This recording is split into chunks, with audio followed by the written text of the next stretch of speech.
Selamat bertemu kembali Bapak, Ibu dan saudara-saudari semuanya, di channel kesayangan kita yakni channel Sang Penghujat. Channel di mana kita belajar untuk lebih memahami mengenai Alkitab.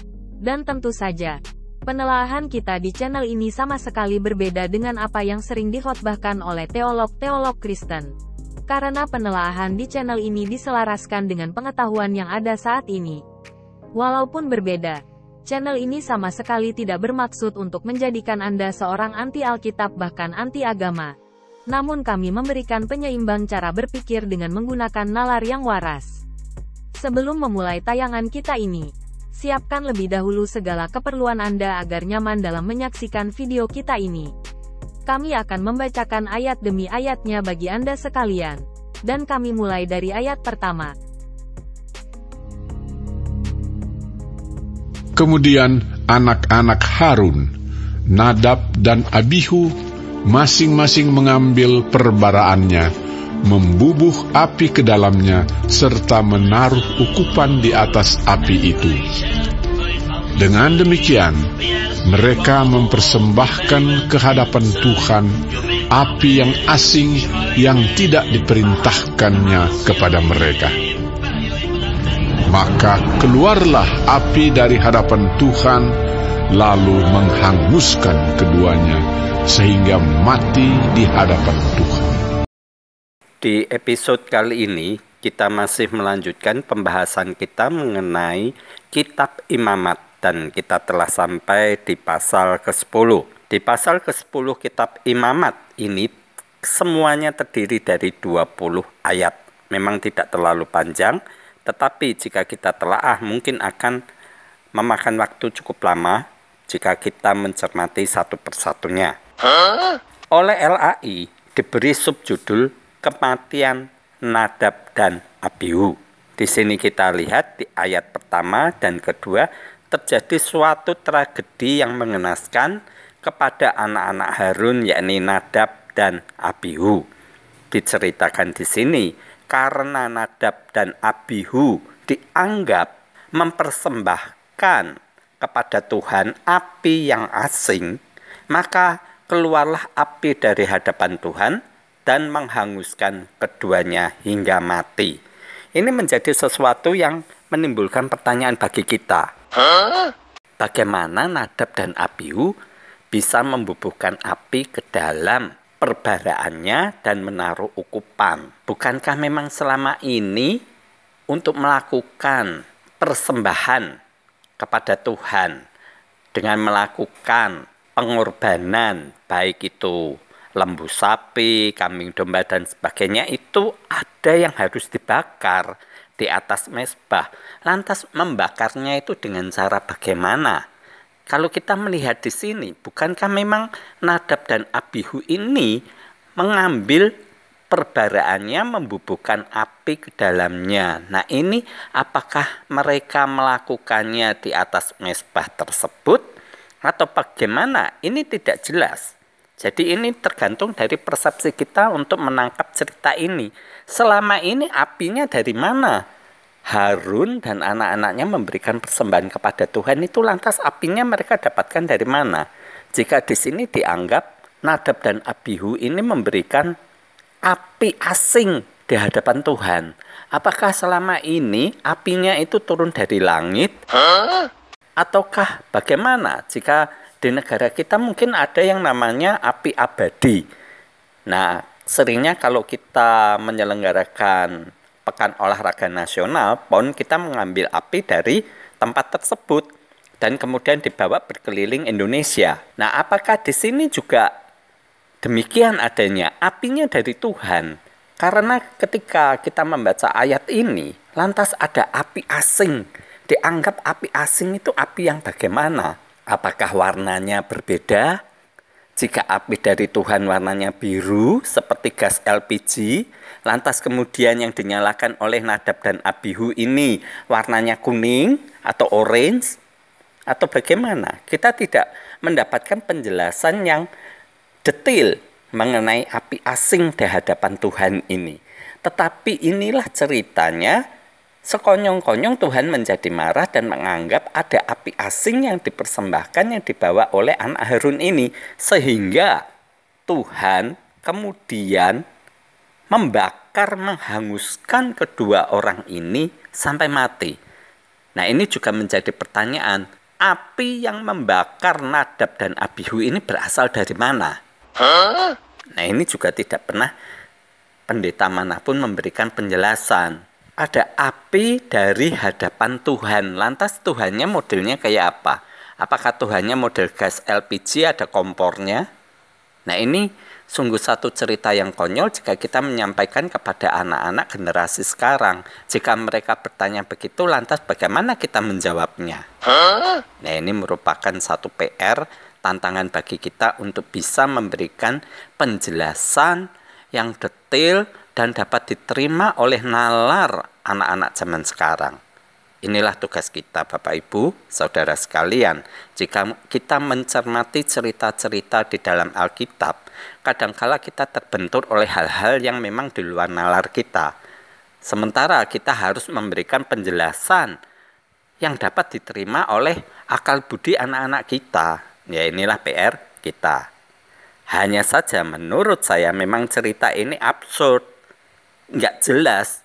Jadi bagaimana kita dapat memberikan penjelasannya? Nah, ini kesulitan. Buat saya sendiri untuk memberikan penjelasan ini kepada Anda pun, saya ada kesulitannya. Karena bagaimana kita bisa membedakan ada api asing? Bukankah api itu ya sama saja? Hanya memang beda warnanya, tapi semua api itu terasa panas. Dan semua api memang membakar. Ya, inilah cerita yang memang ada di dalam Alkitab kita. Mari kita lanjutkan di ayat berikutnya, di ayat ketiga. Berkatalah Musa kepada Harun, inilah yang difirmankan Tuhan. Kepada orang yang karib kepadaku, kunyatakan kekudusanku. Dan di muka seluruh bangsa itu, akan kuperlihatkan kemuliaanku. dan Harun berdiam diri. Di ayat ketiga ini adalah perkataan Musa kepada Harun. Satu pesan yang bernada peringatan atau juga sebagai satu sindiran.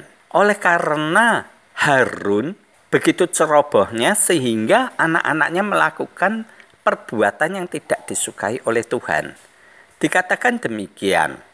Ini menurut Musa bahwa yang berkata adalah Tuhan. Makanya di sini difirmankan Tuhan. Kepada orang karib kepadaku, kunyatakan kekudusanku. Dan di muka seluruh bangsa itu akan kuperlihatkan kemuliaanku. Ini lantas juntrungannya kemana? Arahnya kemana? Apakah dianggap Harun ini tidak karib dengan Tuhannya? Ataukah memang Tuhannya ini pamer kemuliaan? Kemuliaan model apa? Yang suka membunuh orang. Nah, ini juga kita menjadi absurd lagi. Karena pernyataan ini tidak jelas. Ini mau apa? Dan kalimat terakhirnya Harun berdiam diri. Ya jelas berdiam diri. Dua anaknya mati mendadak dalam satu hari. Mati terbakar, mengenaskan ketika ada di kemah suci. Dengan tujuan memberikan persembahan kepada Tuhan, ternyata Tuhannya tidak menerima, bahkan membunuh. Oh no! Ini sungguh sangat kontras dengan cerita pada zaman awal-awal dulu. Di kitab Kejadian di mana ada Kain dan Habil memberikan persembahan, punya Habil diterima, punya Kain ditolak, katanya begitu. Yang tertulis di Alkitab. Tetapi si Tuhan itu tidak sampai mengeluarkan api untuk membunuh Kain. Tapi di sini beda lagi. Tuhannya sampai melakukan pembunuhan.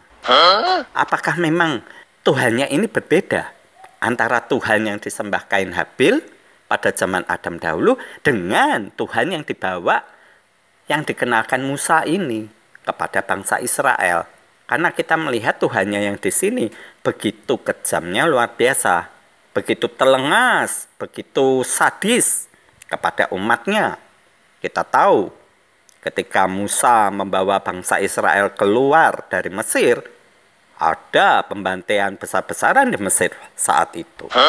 Ya, inilah yang terjadi. Begitu juga kita melihat ketika Musa turun dari Gunung Sinai membawa kedua loh batu, lantas yang terjadi bagaimana? Pembunuhan massal oleh kaum Lewi terhadap saudaranya. Ini akan menjadi pertanyaan, jangan-jangan memang Tuhannya beda antara Tuhannya Adam Hawa, Kain Habil dengan Tuhannya si Musa ini. Atau memang ini hanya ajaran saja. Jadi tergantung orang-orangnya di situ, bukan karena si Tuhan. Tapi orangnya yang keliru di dalam memberikan tuntunan kepada sesamanya. Mari kita lanjutkan di ayat berikutnya, di ayat keempat. Kemudian Musa memanggil Misael dan Elsafan, anak-anak Uziel, paman Harun, lalu berkatalah ia kepada mereka, "Datang kemari, angkatlah saudara-saudaramu ini dari depan tempat kudus keluar perkemahan." Mereka datang dan mengangkat mayat keduanya, masih berpakaian kemeja, keluar perkemahan seperti yang dikatakan Musa. Kemudian berkatalah Musa kepada Harun dan kepada Eleazar dan Itamar, anak-anak Harun, "Janganlah kamu berkabung dan janganlah kamu berduka cita, supaya jangan kamu mati dan jangan Tuhan memurkai segenap umat ini. Tetapi saudara-saudaramu, yaitu seluruh bangsa Israel, merekalah yang harus menangis karena api yang dinyalakan Tuhan itu. Janganlah kamu pergi dari depan pintu kemah pertemuan, supaya jangan kamu mati, karena minyak urapan Tuhan ada di atasmu." Mereka melakukan sesuai dengan perkataan Musa. Di ayat keempat ini kita mendapatkan informasi. Musa ini memerintahkan kepada Misael dan Elsafan yang merupakan anak-anak Uziel. Uziel ini merupakan paman Harun, jadi juga pamannya Musa. Berarti Misael dan Elsafan ini ya seangkatan dengan Musa dan Harun. Sudah sama-sama sepuh, sudah tua semua ini, Misael dan Elsafan ini. Karena angkatannya sama seperti Musa dan Harun. Dan mereka ini disuruh mengangkat mayat dari Nadab dan Abihu untuk dibawa keluar perkemahan. Dan kemudian di ayat ke-6-nya, Musa ini memerintahkan kepada Harun dan juga anak-anaknya, keponakan Musa, yakni Eleazar dan Itamar, untuk tidak boleh berkabung atau berduka cita, supaya jangan mati. Dan jangan sampai Tuhan nanti murka dan membunuh seluruh orang Israel. Gara-gara Harun dan anak-anaknya menangisi kematian Nadab dan Abihu. Sungguh ini sesuatu yang sangat janggal. Biasanya kita melihat kalau orang meninggal ya kaum kerabat saudaranya akan menangis. Tapi di sini diperintahkan bahkan dilarang dengan ancaman kalau sampai Harun dan anak-anaknya menangis, maka akan terjadi bencana. Justru yang boleh menangis, yakni ya orang Israel ini. Ya sesuatu yang memang ya menggelikan dan juga sungguh konyol. Tapi inilah yang terjadi.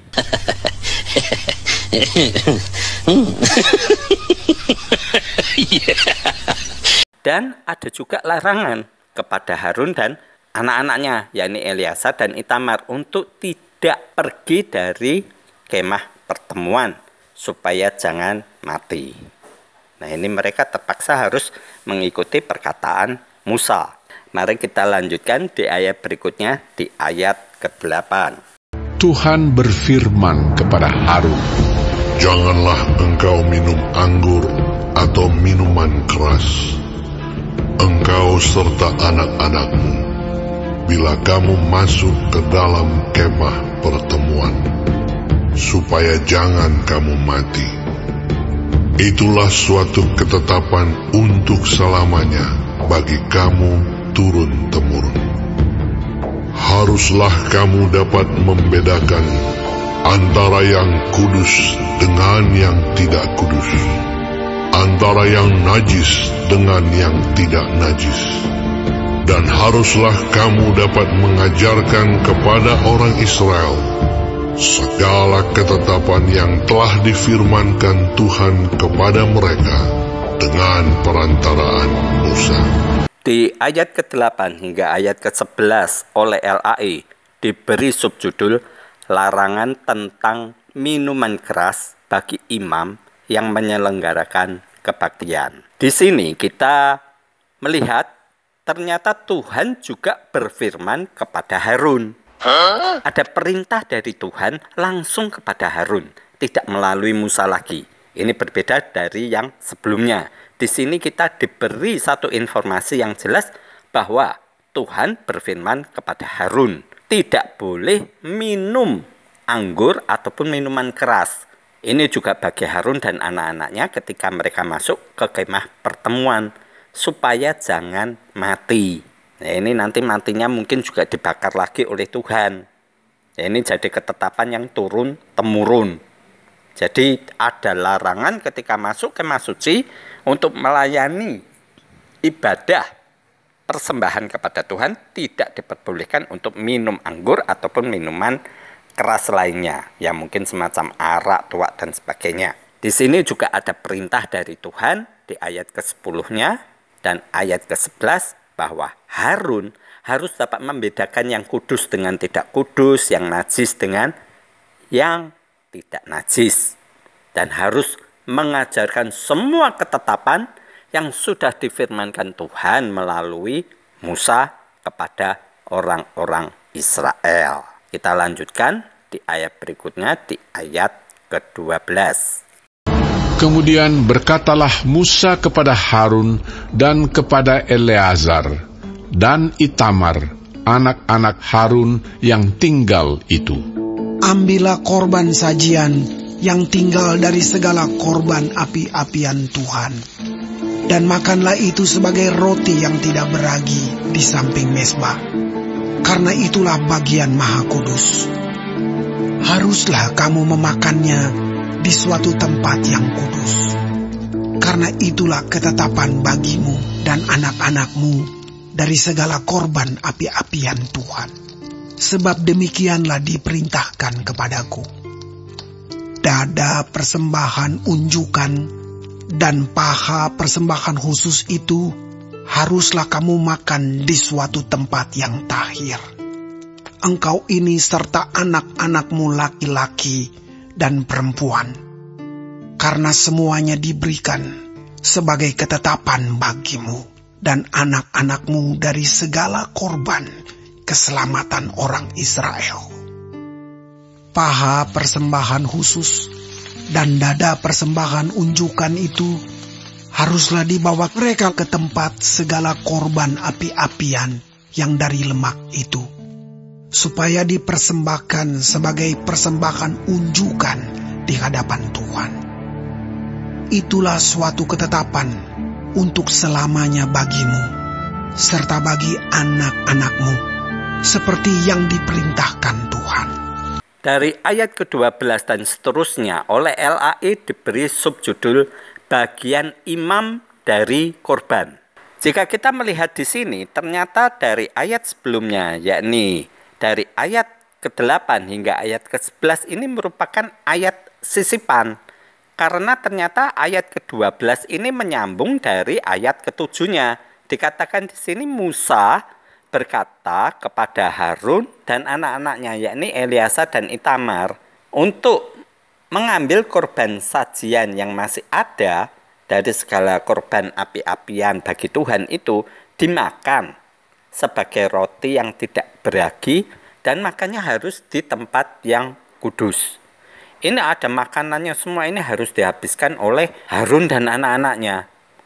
Ada dada persembahan unjukan, ada paha persembahan khusus, ini harus dimakan mereka, baik untuk anak laki-laki maupun perempuan dari Harun. Dan ini jadi ketetapan bagi mereka.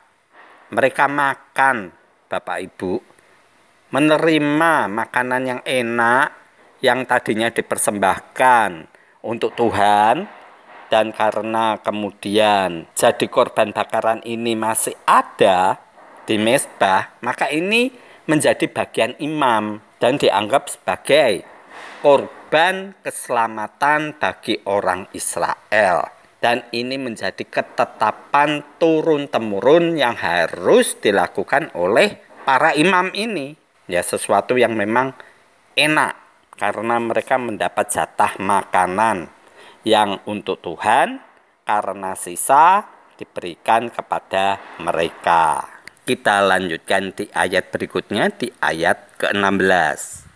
Kemudian Musa mencari dengan teliti kambing jantan korban penghapus dosa itu, tetapi ternyata kambing itu sudah habis dibakar.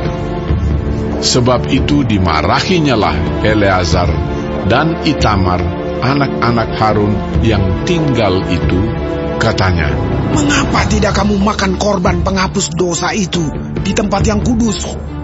Bukankah itu suatu bagian maha kudus dan Tuhan memberikannya kepadamu, supaya kamu mengangkut kesalahan umat itu dan mengadakan pendamaian bagi mereka di hadapan Tuhan? Lihat, darahnya itu tidak dibawa masuk ke dalam tempat kudus. Bukankah seharusnya kamu memakannya di tempat kudus, seperti yang telah kuperintahkan?" Lalu berkatalah Harun kepada Musa, "Memang benar, pada hari ini mereka telah mempersembahkan korban penghapus dosa dan korban bakaran mereka ke hadapan Tuhan. Tetapi hal-hal seperti tadilah yang kualami.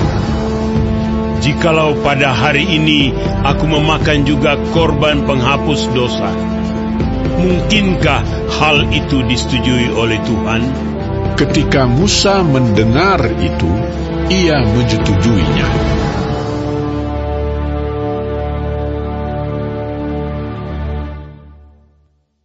Dari ayat ke-16 hingga ayat terakhir, yakni ayat ke-20, ini sungguh sangat menarik jika kita menelaah dengan cermat.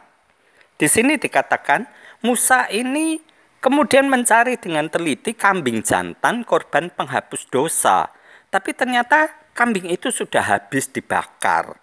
Sehingga Eleazar dan Itamar ini dimarahi oleh Musa, ditegur oleh Musa. Ditanya, "Mengapa tidak kamu makan korban penghapus dosa di tempat yang kudus? Bukankah itu suatu bagian maha kudus dan Tuhan memberikan kepadamu?"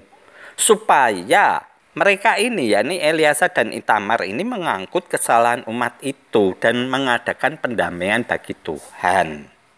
Nah, ini sesuatu yang jika kita cermati, seakan-akan dosa orang Israel ini sudah ada di dalam kambing yang akan menjadi korban tersebut. Lantas ketika dipersembahkan kepada Tuhan, dosa itu harus dimakan oleh para imam ini. Jadi dosanya ini dimasukkan ke dalam diri para imam untuk terjadinya pendamaian. Tetapi oleh Eleazar dan Itamar justru kambingnya ini dibakar sampai habis. Jadi tidak ada yang dimakan oleh mereka. Sehingga akhirnya Musa menganggap, lah ini dosanya gimana kalau sudah dibakar habis. Padahal itu jatahnya mereka. Karena itu menjadi bagian maha kudus. Jadi ketika dosa itu sudah masuk ke dalam tubuh kambing dan dipersembahkan kepada Tuhan, justru kambingnya ini dagingnya menjadi maha kudus. Tidak lagi dosa, dan itu justru harus jadi makanan para imam. Lah, ketika cerita ini ditulis, ternyata kambing tersebut habis. Sudah dibakar habis, jadi tidak ada yang bisa dimakan.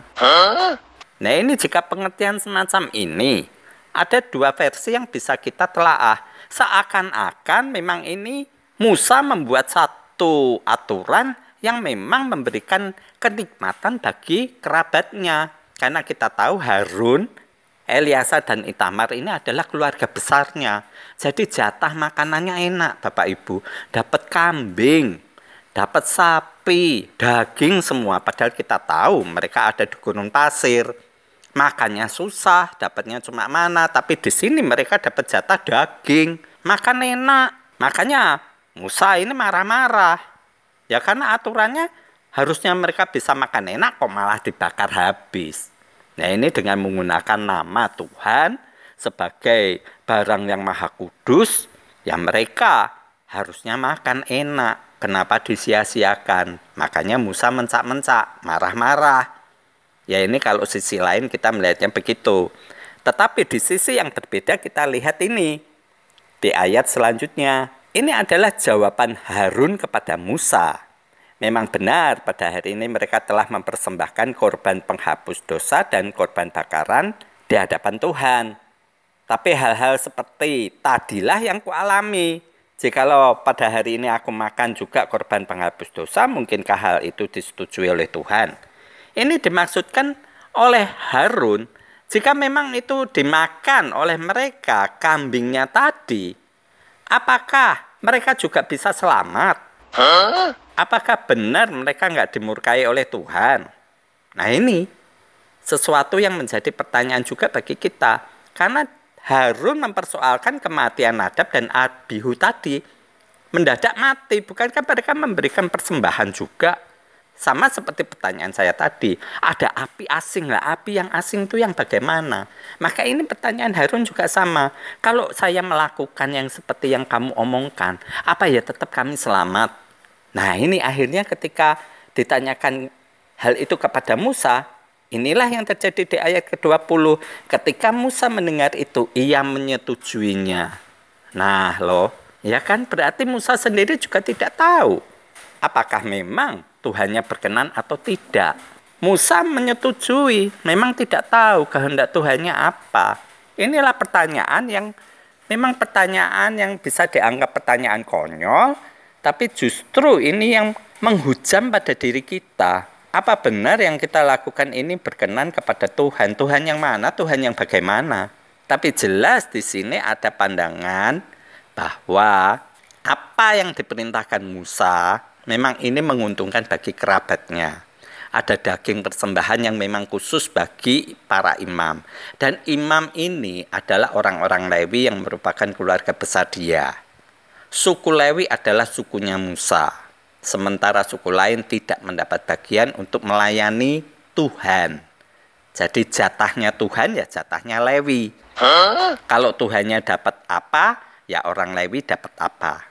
Ini adalah aturan yang dibuat Musa dengan mengatasnamakan Tuhan. Sementara ketika terjadi kematian pada Nadab dan Abihu ini, sesuatu yang memang mengherankan. Ada sesuatu yang supranatural. Kita melihat di sini supranatural bahwa memang ada api yang dari hadapan Tuhan. Berarti di situ Tuhannya ada. Nah Tuhannya bentuknya bagaimana kita juga tidak pernah mendapat cerita secara detail dari para teolog. Tahu-tahu dari hadapan Tuhan keluar api membakar Nadab Abihu sampai mati. Sehingga Harun sendiri mengalami kekecewaan tidak bisa berkata apa-apa.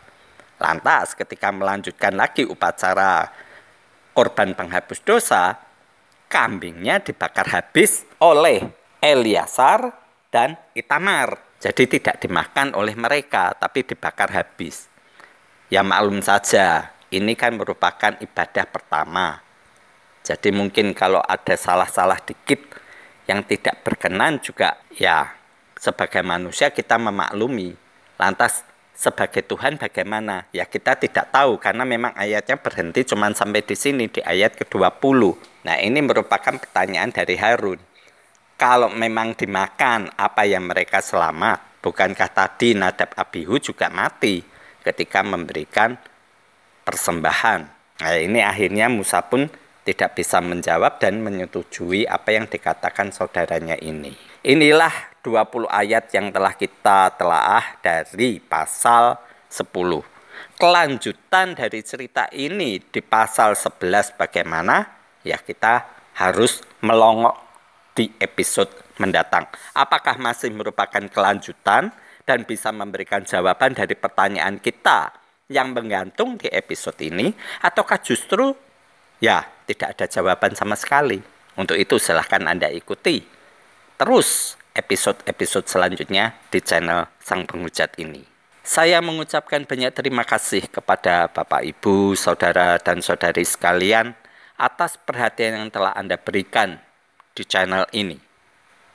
Besar harapan saya untuk dapat bertemu kembali dengan Anda sekalian di episode mendatang. Sekali lagi terima kasih. Shalom.